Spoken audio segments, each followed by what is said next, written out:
இந்த கால் மூட்டில் ஏற்படக்கூடிய தேய்மானம், இந்த கால் நேராக இருக்கா, இந்த கால் வளைஞ்சிருக்கு. இந்த கால் வளைஞ்சிருக்குனால கால் கொஞ்சம் லேசாக அரைஞ்சி குறைவாக இருக்கு.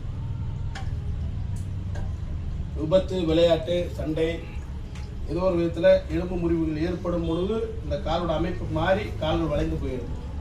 இதுக்கு நீங்கள் எச்சரிக்கையாக ஒரு செருப்பு உயரமாக கொஞ்சம் போட்டுக்கிட்டீங்கன்னா பேலன்ஸ் கம்மியாக இருக்கும். அது பெல்ட் செருப்பு தான் போடணும். இந்த காலை செருப்பு நிற்காது, அந்த அளவு நிற்குதுங்களா? ஆமாம், இந்த கால் விட்டு விலகும். காரணம் பேலன்ஸ் கம்மியாக இருக்குனால 1 இன்ச்சு உயரமாக போட்டிங்கன்னா கொஞ்சம் ஆரம்பத்தில் சிரமமாக இருந்தாலும் கரெக்டாக போயிடும். எந்த கால் உங்களுக்கு குட்டையாக இருக்க மாதிரி இருக்குது, அந்த காலுக்கு செருப்பு போட்டால் போதும். இந்த கார்டிலேஜின் சவுண்டுங்கிறது வந்து தேய்மானம் ஏற்பட்டு காலில் சவுண்டு வர ஆரம்பிச்சிடும். உங்கள் உடம்புல இருக்கக்கூடிய கார்டிலேஜ் குறைஞ்சி போச்சுன்னா கால் சவுண்டு வர ஆரம்பிச்சிடும். இந்த கால் மூட்டு தேய்மானம், கால் மூட்டு வலி ஏற்படக்கூடிய வாய்ப்பு உண்டு. அதனால் ஐயா எங்கேருந்து வரீங்க? காஞ்சிபுரத்தில் எங்க ஐயா? காஞ்சிபுரம் காவேரி பக்கத்தில் வந்தார், நம்ம வைத்தியசாலைக்கு வந்தார். இந்த கால் மூட்டில் ஏற்படக்கூடிய தேய்மானத்திற்கு ஒரு இன்ச்சு உயரமாக காலடி செருப்பு போட சொல்லியிருக்கோம்.